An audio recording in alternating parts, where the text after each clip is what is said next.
I never really believed in the supernatural, not even after all the stories the guys in our search team would tell. About strange finds in the woods, unexplainable sounds, places where people vanished without a trace. To me, it was always just coincidence and the human imagination playing tricks in the dark.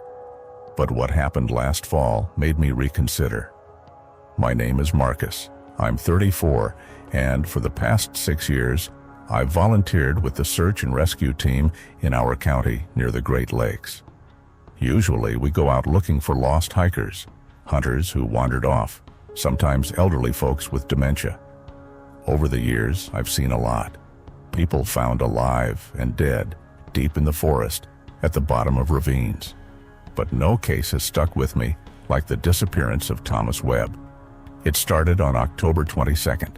I remember that date exactly because it was my day off, and I planned on spending the whole day at home. Around 9 in the evening, Steve, the coordinator of our group, called. His voice was tense. He said they got a call about a missing man, 39 years old. Thomas Webb, a local amateur photographer, went out during the day to shoot fall landscapes near the old psychiatric hospital on the edge of town. He was supposed to be back by 6 in the evening, but never showed. His phone went straight to voicemail. His wife got worried and called the police at around 8. The psychiatric hospital. Hearing that name made me tense up immediately. That place had a bad reputation in our county. The hospital closed about 12 years ago. Most buildings were mothballed, but the grounds sprawled over several hundred acres, dense forest, an old cemetery for patients who had no one to claim them, and access to a lake. Locals told creepy stories about the place. Ghosts of patients, strange noises at night, shadows moving along empty corridors. Teens liked sneaking in to get a thrill, but after dark, few dared to stay long. I had always been skeptical about those tales. Old building, abandoned place, dark forest. Sure, the imagination plays tricks, but that evening, packing my backpack and checking my flashlight, I felt an unusual unease in my chest. Steve said the police were already on site but needed help searching the forest area. The territory was too large for their manpower, and the county only had 2 patrol officers per shift. I agreed to come and was at the main gate of the old hospital in about 40 minutes. When I arrived, 2 police cruisers were there along with 3 volunteer vehicles. Steve was showing something on the map to 2 officers. I got out of the car, and the cold October wind hit my face. The temperature was around 5 degrees Celsius. The sky was covered with thick clouds. No moon in sight. I joined the group, and Steve quickly briefed me. Webb's wife said he planned to photograph the old water tower and the trail leading to the lake. That's the northern part of the grounds, about 1.5 kilometers from the main gates. A narrow forest road led there, almost overgrown, impassable for normal cars. Thomas left his Ford sedan parked at the gates lot and set off on foot with his camera gear. The car was still there. Dark blue sedan, locked, keys not in ignition. Police checked inside. Everything was where it should be. Wallet in the glove compartment. Officers had already walked the main road with flashlights, calling out Webb's name. No answer. Now, we had to sweep the forest on both sides of the road, check all the buildings, the water tower, the old cemetery, the gazebo by the water. Steve split us into 3 teams. I was in the group assigned to cover the entire path to the lake and thoroughly inspect all structures. 2 others joined me. Brian, a man in his 50s with a military bearing, a veteran of search operations, and a young woman, Jessica, about 26, a medical student recently joined us. We got our radios, checked our flashlights, grabbed a first aid kit, a thermal blanket, and some drinking water. We set off around 10 at night. The night was cold, about 5 degrees. Maybe a bit less. Breathing was hard. The air burned our lungs. The darkness was absolute, dense, almost physically tangible. Our flashlights cut narrow cones of light, but beyond them was impenetrable blackness. The road was exactly as Steve described. Narrow, about 2 meters wide, no more. The forest pressed closely on both sides. Tree branches arched overhead, intertwining to form a sort of tunnel. In the daytime, it might have looked picturesque, the autumn leaves, the play of light and shadow. But at night, it felt oppressive, like the forest was closing in on you, swallowing you whole. We walked methodically, slowly. Brian shone his light to the left of the road. I covered the right. Jessica walked between us, lighting the path forward. We stopped every so often and shouted, "Thomas, Thomas Webb, respond." Our voices muffled and swallowed by the darkness, echoing without reply. The first 500 meters passed relatively calmly. The forest was quiet, if you don't count the rustle of our boots on fallen leaves and the crackling of twigs beneath our feet. Sometimes distant owl calls echoed through the trees. Once Brian suddenly stopped. His flashlight caught a raccoon frozen in the darkness, its eyes glowing as it stared at us. Then it disappeared into the bushes. About 700 meters in, the road dipped slightly, and Brian warned us the cemetery was near. Sure enough, minutes later, our flashlights revealed a leaning, rusty chain-link fence. Behind it were rows of small gray stones, gravestones. The place looked abandoned and hopelessly sad. Many stones were crooked or fallen, grass growing waist-high. Some graves had sunken in. "This cemetery is for patients who had no one to claim them after death," Brian said quietly. "They were buried here with simple stones, often without names, just numbers." I looked at the nearest gravestone. Sure enough, just carved numbers, 243. Nothing else. Something clenched in my chest. We walked along the fence, carefully inspecting the area. Jessica noticed something that made her stop. "Guys, look," she said, shining her flashlight at the ground near one of the gravestones. Brian and I went closer. On the soft earth near the grave numbered 318 was a clear boot print. Fresh. The soil hadn't yet crumbled at the edges.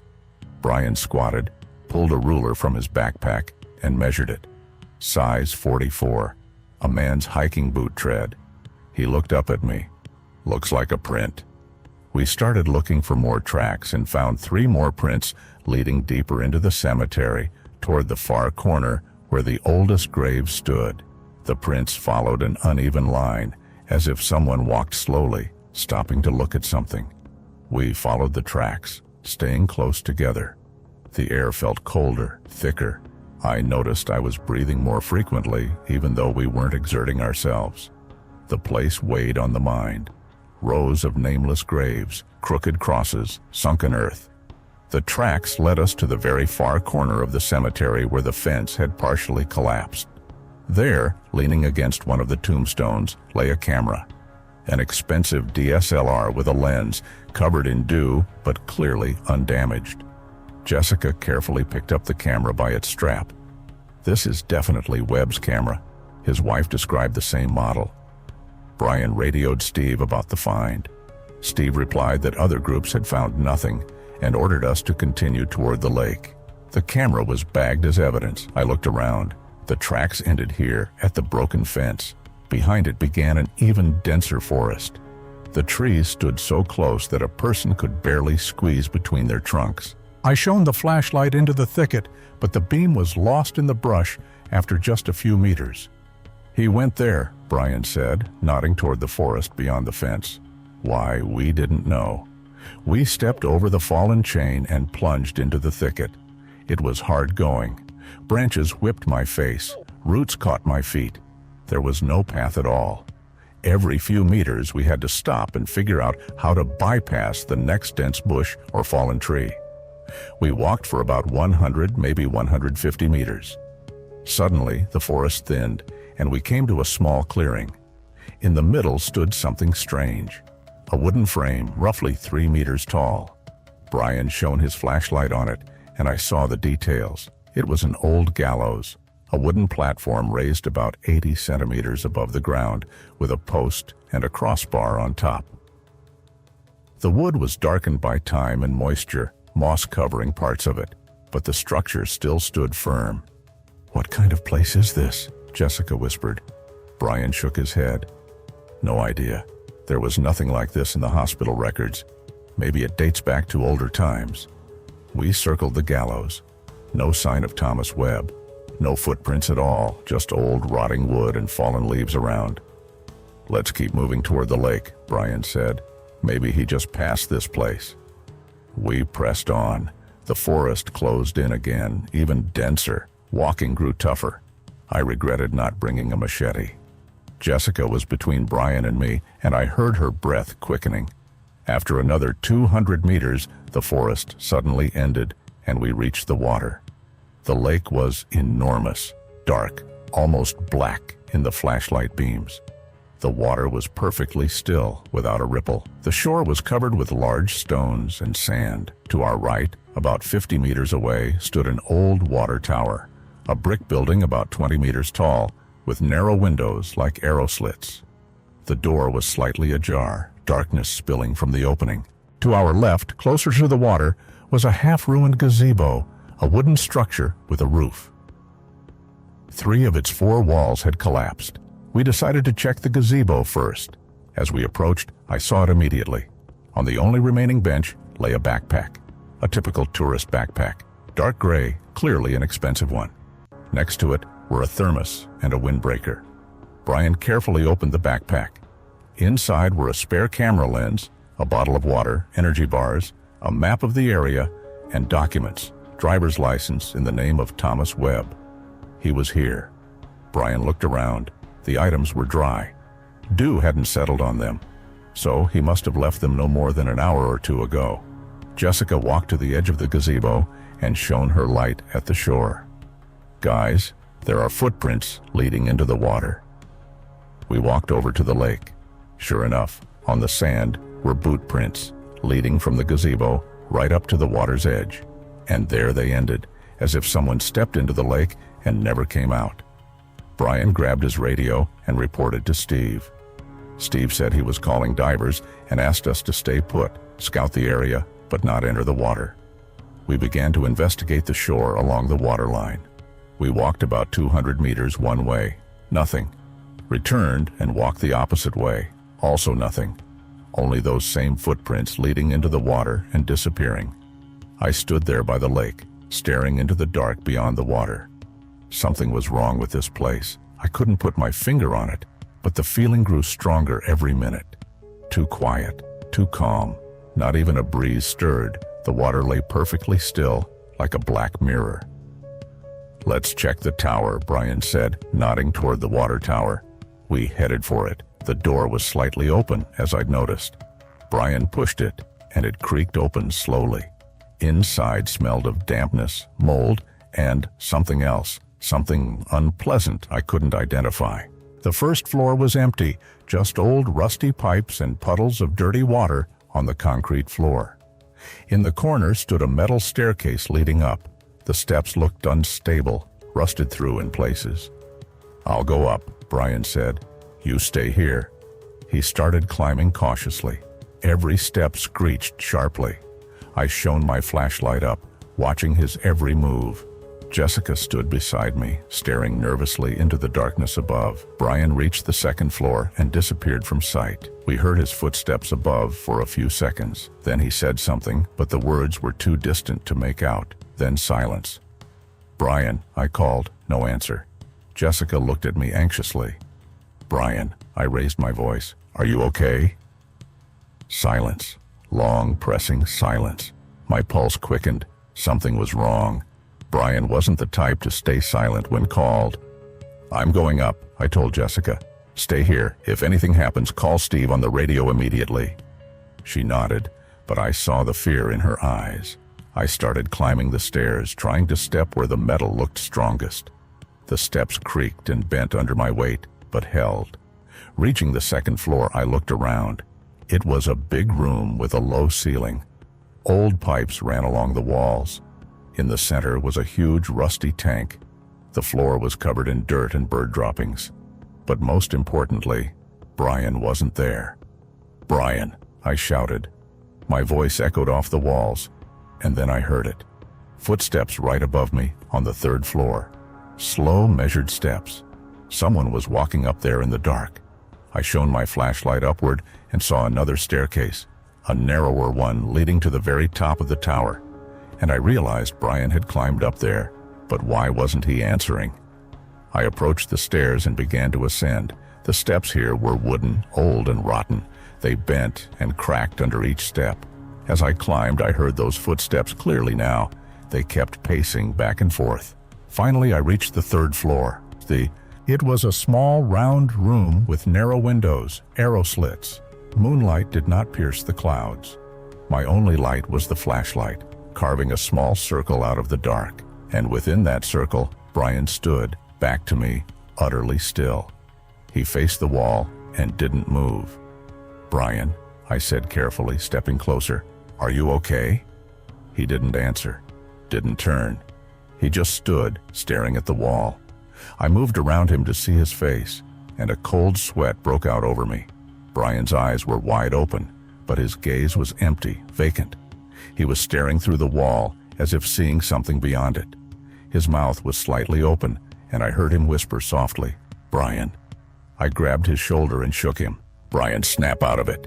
He jerked, blinked several times, and looked at me. Awareness appeared in his eyes, but also fear, a deep primal fear. "What's wrong?" I asked. He looked around as if confused about where he was. "Marcus, how did I get here? You came up and then went silent. We called for you, but you didn't answer. What happened?" He shook his head and ran a hand over his face.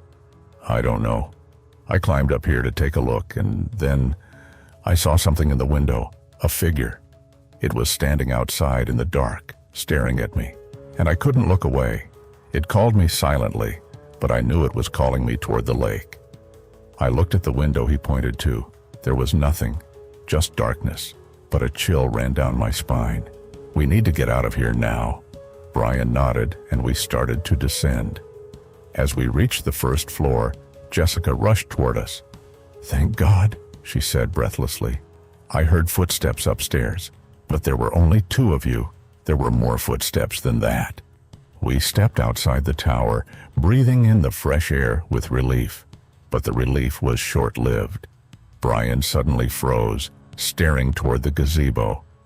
"There's someone there," he whispered. I turned and looked. In the gazebo, where we'd found Thomas's backpack, stood a figure. A human silhouette, motionless, turned toward us, but we couldn't make out any details. Too dark. "Thomas!" I shouted. "Thomas Webb, is that you?" The figure did not move or answer, just stood there, in the gazebo's shadow, seemingly staring straight at us. We began to approach slowly, staying close together, shining our lights on the figure. With every step, my heart raced faster. Something was wrong, something very, very wrong with that figure. When we were about 20 meters away, the figure suddenly jerked sharply, unnaturally, as if a marionette on strings, and began moving toward us, not walking, moving, in a strange, jerky gait. "Back!" Brian shouted, and the 3 of us stepped back, but the figure stopped. And then, from the darkness, came a sound. Laughter. High-pitched, piercing, manic laughter that chilled the blood. The laughter you only hear in nightmares. And then the figure vanished, simply dissolved into the darkness, like it had never been there. Jessica was breathing heavily beside me. Brian held the radio with a trembling hand. I stood frozen, staring at the empty gazebo, trying to understand what had just happened. The radio crackled to life in Brian's hand. Steve was calling, asking about the situation. Brian raised the radio to his mouth, but before he could speak, another sound came through the speaker. The same laughter, distorted by static, but unmistakably clear. Someone was broadcasting it on our frequency. "All teams, evacuate immediately and move to the gates," Steve said, voice tense. "This is an order." We didn't argue. We turned and ran back along the trail, away from the lake, away from that cursed place. Our flashlights jumped wildly in our hands, cutting chaotic images from the darkness. Tree trunks, bushes, roots. We ran for about 15 minutes until we reached the cemetery. There, we stopped to catch our breath. My lungs burned. My heart pounded like a drum. Jessica bent over, breathing heavily. "What was that?" she exhaled. What the hell was that? Brian shook his head. I don't know, but we need to get out of here fast. We resumed the trail, not running now, but brisk walking. I glanced back occasionally, shining my flashlight into the darkness behind us. Nothing, just trees and blackness. But the feeling of being followed didn't fade. It felt like someone walked behind us, hiding in the shadows, watching. After about 30 minutes, we reached the meetup point at the main gates. The other groups were already gathered there. Everyone looked worried. Steve stood by his car, flanked by 2 police officers and another man in plain clothes I didn't know. What happened? Brian asked, approaching Steve. Steve gave us a grim look. The second team, they found something in the old hospital building, the man in plain clothes said. This was Detective Harris with the county police. He nodded to us and pulled out his phone. Turning the screen toward us, he showed a photo. It was of a wall inside one of the rooms. On the wall, written in blood, were strange symbols, circles, lines, some kind of runes. And at the center, in large letters, one word, help. That's in the second building, in the basement, Harris said. The blood is fresh, not more than 24 hours old. We sent a sample for analysis, but we're pretty sure it's human. A chill ran through me. Thomas Webb had been here yesterday afternoon. He'd been photographing the lake, the water tower. Why had he ended up in the basement of the old building, and why had he written that? There's more, Harris continued. We reviewed the footage from the security camera at the main gate, the only one still working. Thomas Webb did enter the grounds yesterday at 2 in the afternoon, but the recording showed something else. He showed the phone screen again. Now it was video from another security camera, black and white, grainy. It showed Thomas walking through the gate with his backpack and camera. But behind him, about 30 meters away in the shadows of the trees, was another figure. A human silhouette, motionless. Thomas clearly didn't notice it and kept walking while the figure slowly followed. We reviewed the entire clip, Harris said. That figure shadowed Webb all the way to where the cameras lost coverage. But here's the strange part. We never see that person enter through the gate. They just appear on the footage, as if materializing out of thin air. Maybe they climbed the fence somewhere, suggested one officer. Harris shook his head. The perimeter fence is 3 meters high with barbed wire, and within 500 meters of the gate, there's no sign of damage. We checked. A heavy silence fell. Everyone understood something very wrong was happening. This was no longer just a missing person search. Harris put the phone away. The search was suspended until morning. We called reinforcements from neighboring counties, divers to inspect the lake and canine units. At dawn, a large operation would begin. For now, everyone was told to go home. No one argued. We silently got into our cars. I sat in mine, started the engine, but couldn't leave immediately. I stared at the dark territory beyond the gate. Somewhere out there in that darkness was Thomas Webb. Alive or dead, I didn't know. But I knew one thing. What we saw tonight at the lake was not a hallucination. It was real. I got home around 1 in the morning. My wife was asleep. I undressed, showered, trying to wash away the feeling of that place. It didn't help. I went to bed, closed my eyes, but sleep wouldn't come. Every time I started to drift off, that figure in the gazebo came to mind. Its jerky movements, that laugh. At 3 in the morning, I gave up, got up, and went to the kitchen to brew strong coffee. I sat by the window. Outside was darkness, but something flickered in it. I startled and looked closer. At the edge of our yard by the fence stood a still figure facing the house. My heart dropped. I grabbed the flashlight I always keep in the kitchen, turned it on, and shone it toward the figure. The beam cut through the darkness. Nothing there. No one. Just the fence and the trees beyond. I rubbed my eyes. Maybe I imagined it. Fatigue, stress, my imagination. But I was sure I saw something or someone there. I spent the rest of the night in the kitchen, finishing 1 cup of coffee after another, afraid to return to bed.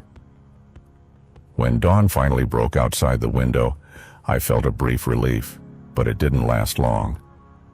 At 6 in the morning, Steve called. His voice was urgent. "Marcus, you need to get here. They just found something." "What?" I asked, but he said not to talk over the phone. "Get to the hospital gates fast." I got dressed, wrote a note to my wife explaining I was urgently called out, and left. On the road, I tried calling Brian, but his phone went unanswered. Jessica's phone was the same. When I arrived at the hospital, the scene had changed drastically since the night before. Now there were 5 police cars, a forensic van, an ambulance, and several other vehicles. About 30 people were there, police officers, our volunteers, and some uniformed officials I didn't recognize. Steve stood by the gate talking to Harris. Seeing me, he waved. I approached. "What happened?" Steve and Harris exchanged a look. Then Harris nodded to Steve, who led me away from the others. He stopped, faced me, and spoke quietly. "Half an hour ago, divers started searching the lake. About 20 meters from the shore, right opposite the gazebo, they found a body." "Thomas Webb." Steve shook his head. "No, a woman, about 30 years old. Judging by the condition of the body, she's been there at least a week, maybe longer. Her clothes are old, torn, and her wrists and ankles show signs of binding. The preliminary conclusion, homicide." I felt the ground fall beneath me, so Thomas Webb wasn't the first to disappear. There was someone else at the bottom of the lake. How many other bodies were in that cold water? "That's not all," Steve continued. "When the divers lifted the body, they noticed something else. There's some sort of submerged structure down there, wooden posts and cross beams. They think it's remains of an old pier. But here's the strange part. A new strong rope is tied to one of the posts. It goes somewhere deeper. The divers are currently investigating it. Harris thinks it might lead to other discoveries." I felt sick. I leaned against the gate wall, trying to catch my breath. Steve put his hand on my shoulder. "Marcus, you don't have to stay here. You can go home." I shook my head. "No, I'm staying. We need to find Thomas, or at least know what happened to him." At that moment, one of the police officers ran out of the gate. His face was pale. "Detective Harris." The divers found another body. Another. Everyone fell silent. Harris rushed to the lake, followed by several other officers. Steve looked at me, and I saw in his eyes the same feeling I had. Fear. Fear of realizing this place was hiding far more than we could imagine. The next 2 hours passed in a haze. The divers brought up 2 more bodies, a man and a young girl about 16 years old. Both had been in the water for a long time. The rope on the lake bed led to a submerged cage, a metal structure about 2 by 2 meters, resting at the very bottom. Inside the cage were human bones. Harris ordered the whole area cordoned off. Now it wasn't just a search operation. This was a crime scene, possibly a site of multiple murders spanning years. By noon, a large team from the FBI arrived. Agents in dark suits immediately took control.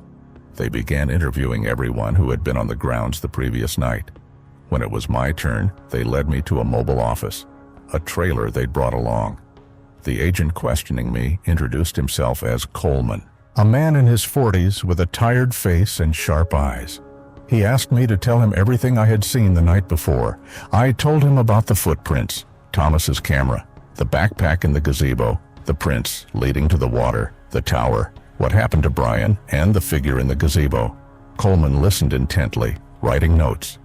When I finished, he leaned back in his chair and stared at me a long moment. "Marcus, I'm going to tell you something that's not yet public. What you saw last night, you're not the first. In the 12 years since the hospital closed, 14 people have gone missing in the area. 14. All were last seen near or heading toward the hospital grounds. None were ever found. Until today. 14 people," I repeated, stunned. "And you think the bodies are in the lake?" Coleman nodded. "So far, only one has been identified. Sarah Mitchell, 32 years old, went missing 8 months ago. She was taking a walk along the old hospital fence. No one ever saw her again. The other bodies? The exams will take time, but yes, we think they're the missing. And Thomas Webb? Coleman paused. He's not been found yet, but we have a theory.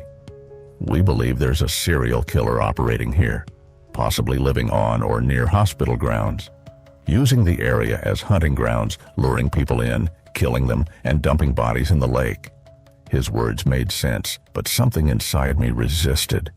What I saw last night wasn't the work of an ordinary killer. That figure, the laughter, how it vanished. It was something else. Agent Coleman, I said cautiously. What I saw was a figure in the gazebo. It moved unnaturally, and then simply disappeared, as if dissolved into thin air. Coleman regarded me steadily. Marcus, you have experienced extreme stress. The darkness, fatigue, and fear for a missing person all can distort perception. Believe me, in my 20 years with the FBI, I've seen perfectly sane people begin to believe incredible things when faced with extreme situations. I wanted to argue but realized it was pointless. He had already decided it was a hallucination. Maybe he's right. Maybe I'm just too tired and my imagination got the better of me. They released me. I stepped out of the trailer and saw that the hospital grounds were now swarming with people. FBI agents, state police, crime scene investigators, and divers were everywhere. Yellow tape stretched across the area with the words, "Crime scene, do not enter." I spotted Steve by his car and approached him and, "Have you seen Brian? He's not answering his phone." Steve frowned. "No, haven't seen him. Thought he was home. Maybe sleeping after last night's shift." A wave of unease hit me. I pulled out my phone and called Brian again. 1 ring, 2, 3. On the 8th ring, voicemail. I tried again. Same result.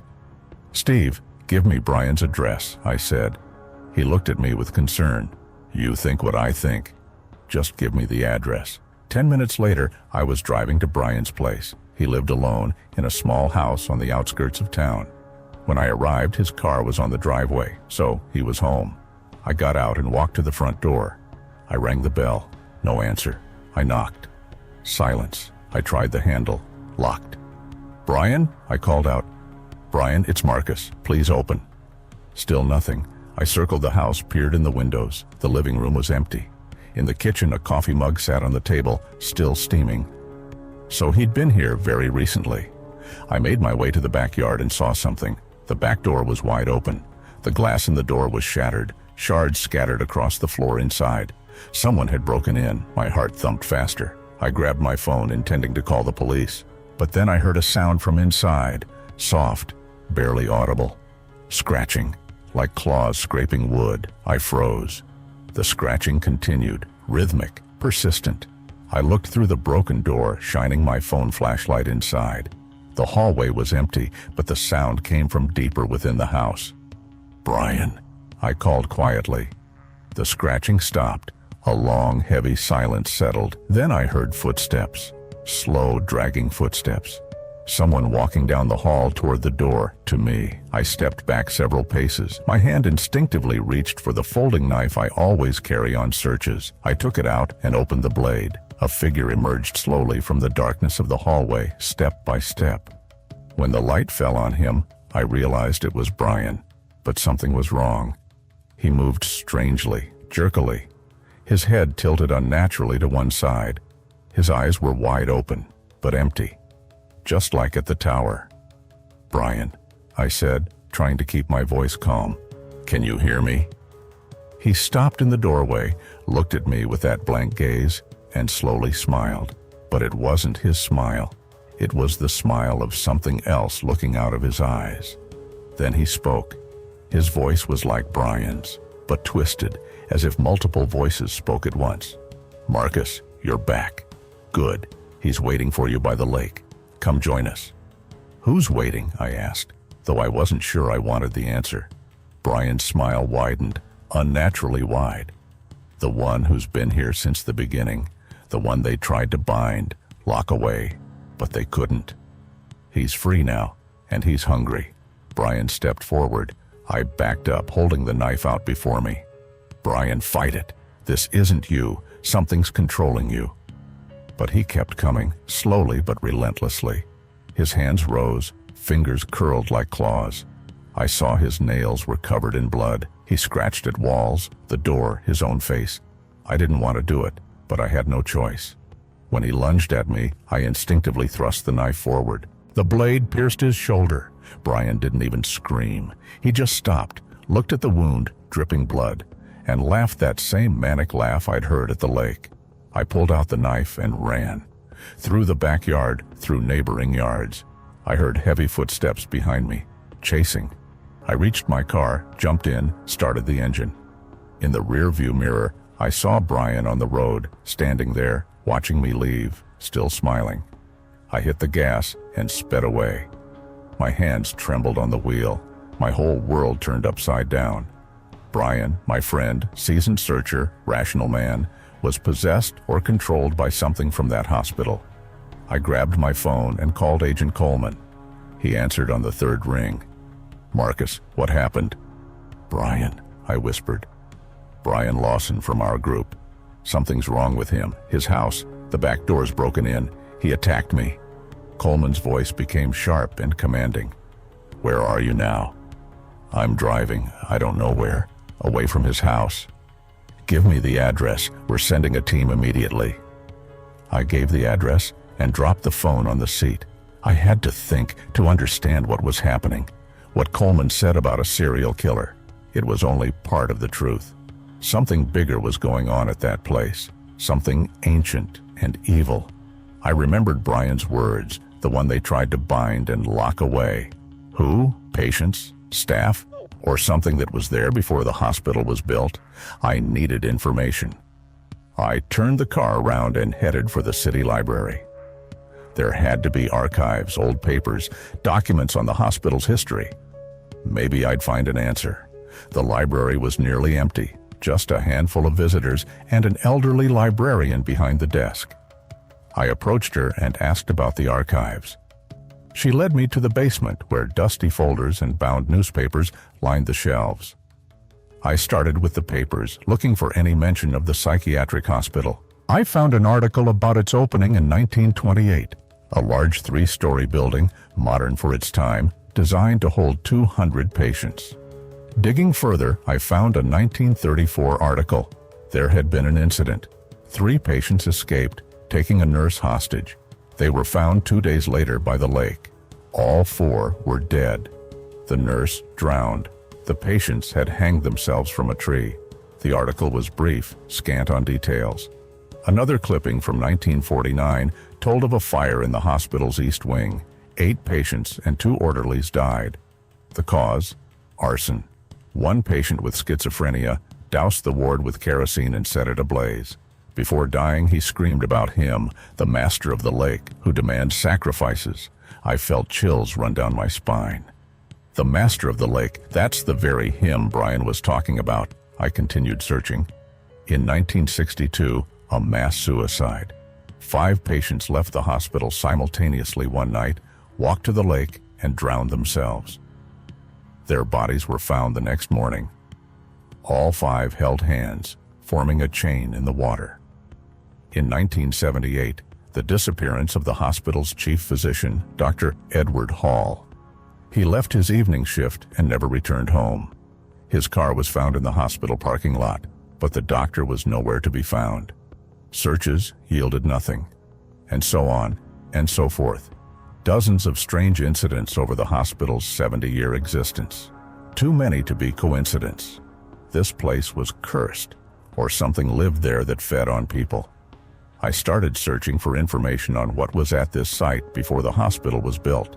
I found an old county map from 1890. Back then, the future hospital site was just a lake and forest.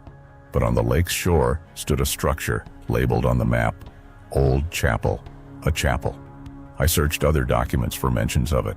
I found a small entry in the diary of a local priest from 1892. Visited the old chapel by the lake today. The place is wicked, blasphemous. Locals avoid it.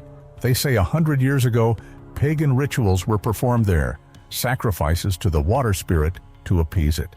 After Christianity came to this land, they built the chapel to drive out the evil, but it did not leave. 3 priests died there under strange circumstances. The chapel was abandoned. I suggested tearing it down, but the authorities refused, fearing to disturb the place. I leaned back in my chair, trying to process what I'd read. So evil had existed in that place for centuries. A pagan spirit, a lake demon, something ancient and malevolent. The chapel was built to seal it. It didn't work. Then they built the psychiatric hospital on the site. And all those years, that creature fed on the madness and death of the patients.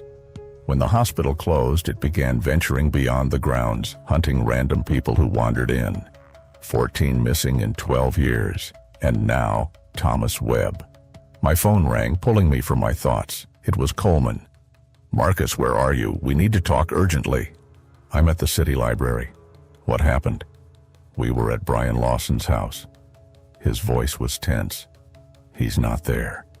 But we found things, strange things, drawings on the walls, the same symbols that were in the hospital basement, and a note left for you, me." "What does it say?" Coleman paused. "Come to the lake at sunset. One or all will die." It was written in blood. "Marcus, we believe Brian is possessed with the idea of returning to the hospital. He might be suffering a mental disorder caused by the night shift. We're organizing an operation to capture him." "He's not sick," I said softly. "He's possessed by something from that place." "Marcus, listen to me." I raised my voice. "I know this sounds crazy, but it's true. The hospital was once a pagan shrine. Something ancient lives there. It has killed people for centuries, and now it controls Brian. It wants to lure me back." "Marcus, you need to calm down." Coleman's voice softened. "You've been through trauma. You need help. Let's meet and talk." I hung up the phone. It was useless. He wouldn't believe me. Nobody would believe me until they saw it for themselves. And I didn't have time to convince anyone. The sun was already nearing sunset, so I had maybe 2, maybe 3 hours. What to do? Going to the lake was suicide. Not going meant Brian would die, or was already dead, and that thing was just using his body as bait. But I couldn't abandon him. Even if the chance to save him was 1 in a million, I had to try. He was my friend. He would do the same for me. I left the library and got into my car. I opened the glove compartment and took out a flashlight, spare batteries, a folding knife, some rope, and a lighter. A pitiful arsenal against something supernatural, but it was all I had. I drove to the hospital. On the way, I tried calling Jessica. No answer. Straight to voicemail. I left a message. "Jessica, it's Marcus. Don't go near the hospital. It's dangerous. Brian, something's wrong with him. Stay away from that place, please." I arrived at the hospital gates around 6 in the evening. The police cordon was gone. Apparently, the FBI had wrapped up the day's operation. They planned to resume in the morning. Only 1 police car was parked at the gate. A patrolling officer was dozing inside. I circled the area and found where the fence had collapsed. I slipped through the hole and entered the grounds. The forest greeted me with silence. Thick, oppressive silence. Not even birds sang.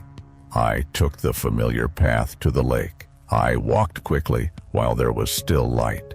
The western sky was streaked blood red. The sunset was beautiful, yet ominous. I passed the cemetery without stopping, past the place where we found Thomas's camera, through the dense thicket, past the old gallows. It stood in a clearing, bathed in the last rays of sunlight. The rope on the crossbar did not swing. It was empty. But beneath the gallows lay something. Clothing, torn, dirty clothes, and next to it, a camera. The same one we found at the cemetery, Thomas's camera. How did it get here? We took it as evidence, and then I realized this wasn't that camera. It was another one, exactly the same model. Thomas had come here with 2 cameras. We found one. The second was here. He either left it or was forced to leave it. I picked up the camera and turned it on. It worked. I entered the photo review. The last photos were taken yesterday. The first few were landscapes, the lake, trees, the old tower, typical tourist shots. Then came strange photos of the cemetery, close-ups of headstones. I hadn't noticed the symbols carved on some of the stones before.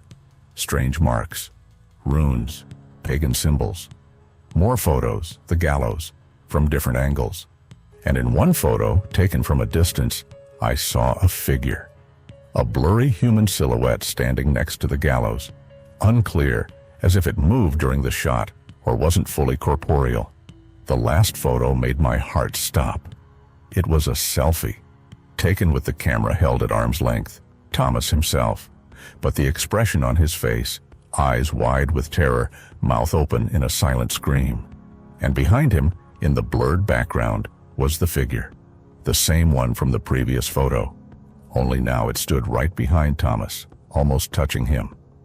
I turned off the camera and shoved it into my pocket. I didn't know why. I just felt it was important. I moved toward the lake, reached the water just as the sun almost set. The last rays turned the lake a dark red, as if the water had turned to blood. The gazebo stood in the same place, but now there was someone in it. Brian. He sat on the bench, back to me, motionless. I slowly approached, hand on the knife in my pocket. "Brian," I called quietly. He didn't turn but spoke. His voice was his, but still distorted, layered with many tones. "You came. Good. He'll be pleased." "Where's Thomas Webb?" I asked. "Where are the others missing?" Brian slowly turned his head. His neck twisted at an impossible angle. His spine was clearly broken, but he still moved. He still spoke. "In the water, deep down. They wait for you. Join us." "Never." I drew my knife and opened the blade. "Free him. Free Brian." Brian's body laughed. "Free? He is free, freer than ever. He sees the truth, knows what lies beyond the veil. You will see it too, soon." And then the water in the lake began to move, slowly swirling in a vortex. Bubbles rose from the depths. Something was coming up from the bottom. Something large. I stepped back to the edge of the gazebo, my eyes never leaving the water. Brian rose from the bench. His body moved jerkily, like a broken marionette. He started walking toward the water, straight to that swirling vortex. "No," I shouted, lunging at him, grabbing his arm, trying to pull him back. But he was stronger than he should have been. With one yank, he tore free and shoved me down onto the sand. Brian kept moving toward the water, and from the lake, figures began rising, one after another. Wet, swollen human bodies, covered in algae, decomposed, all 14 missing. They stood waist-deep, staring at the shore with empty eyes, and from the very depths of the vortex emerged something else. Huge, dark, formless. My mind refused to comprehend what my eyes saw. It was too alien, too wrong. A mass of tentacles, eyes, mouths, all writhing, defying the laws of physics and geometry. The master of the lake, an ancient creature worshipped by pagans. One the church had tried to seal away. One that fed on death and madness for centuries. Brian stepped into the water, approaching one of the figures. It was a woman, Sarah Mitchell. From what I saw, she reached out to him, embraced him, and pulled him under. "No!" I leapt to my feet and ran toward the water. But it was too late. Brian vanished beneath the surface. Bubbles, a last splash, and silence. I stood knee-deep in the water, staring where he had disappeared. The dead figures remained around me, watching, and the being in the depths stirred, beginning to rise, moving my way. I felt something coil around my ankle, slippery and cold. A tentacle. My survival instinct kicked in. I yanked my leg free and ran for shore. Splashes sounded behind me. Was it pursuing me, or its servants? I didn't look back. I just ran. I reached the gazebo and stumbled on something, falling. I got up and saw it was Thomas's backpack, the same one we found, but now it was open. Inside poked a bottle of kerosene. Then it hit me. The creature lived in the water, fed on it. Fire was its opposite. The priest's record said the chapel was built on the shore to banish evil, maybe with fire. I grabbed the bottle, opened it, and ran to the old gallows visible between the trees. On the way, I splashed kerosene on trees, bushes, and the ground. Leaving a trail of flammable liquid, I reached the gallows. I poured the remaining kerosene on the wooden platform and pulled out a lighter.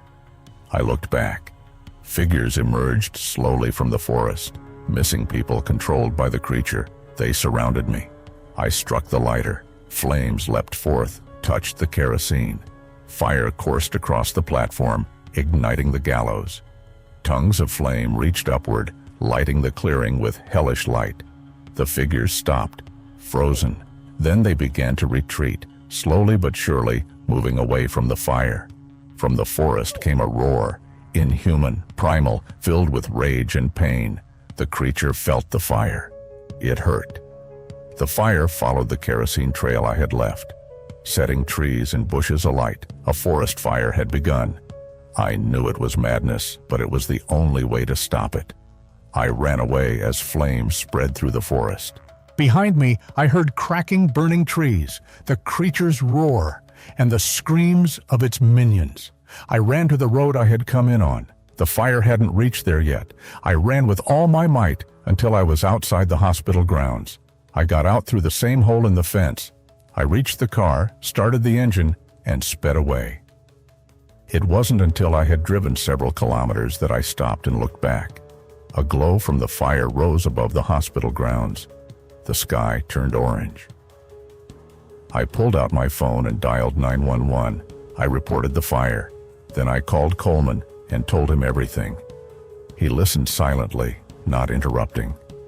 When I finished, he was quiet for a long time. "Marcus," he finally said, "stay where you are. We're coming to you." Half an hour later, police, paramedics, and firefighters arrived. They took me to the hospital. They checked me over. Mild shock, dehydration, some scrapes. Nothing serious, physically. Firefighters battled the blaze all night. By morning, the fire was contained. About 100 acres of forest burned, including the old hospital grounds. The water tower collapsed. The hospital's main building was heavily damaged. The lake was covered with a layer of ash. Divers returned to the bottom after the water cooled. They found 6 more bodies, including Brian Lawson and Thomas Webb, all drowned. No trace of the ancient creature, no tentacles, mouths, or eyes. Just a quiet lake. Coleman interviewed me again, took my statement. I told him everything I saw. He nodded, taking notes, but in his eyes, I saw disbelief in the supernatural part. For him, it was a serial killer case. One who had murdered 14 people and then died in the fire I had accidentally started in panic. Brian's death was ruled accidental. Thomas Webb had drowned. The other missing were victims of an unknown killer whose body was never found. The case was closed after 3 months. The hospital area was fenced with a new gate and warning signs. No entry. Jessica quit the search team. She said she couldn't do it anymore. The last time I saw her was a month ago. She moved to another state and started a new life. Steve left too, saying he was too old for this kind of work. Someone else took over the group. I don't know who. I quit the search as well. 8 months have passed since that night. I moved to a new town, changed jobs, and I'm trying to live a normal life. But every night I see nightmares. The lake, the figure in the water, Brian walking into the water with that dead smile, the creature in the depths. Sometimes when I walk down the street, I feel someone behind me. I turn, but no one is there. Yet the feeling doesn't leave. Recently, I read the news. They plan to build a shopping center on the old hospital site. They'll clear the area, fill in the lake, and put in a parking lot. A year from now, there will be shops, cafes, and people. I hope the fire killed that thing. I hope it burned or died without its servants. But part of me knows the truth. Such creatures don't die. They sleep, they wait, and someday they'll wake again. If you're reading this and planning to visit that place after the shopping center is built, don't. Just don't. Find another place to shop. It's not worth it. Because the evil that lived there for centuries hasn't gone anywhere. It simply waits beneath the asphalt, beneath the concrete, deep underground. It's hungry. And it remembers. Thank you for watching.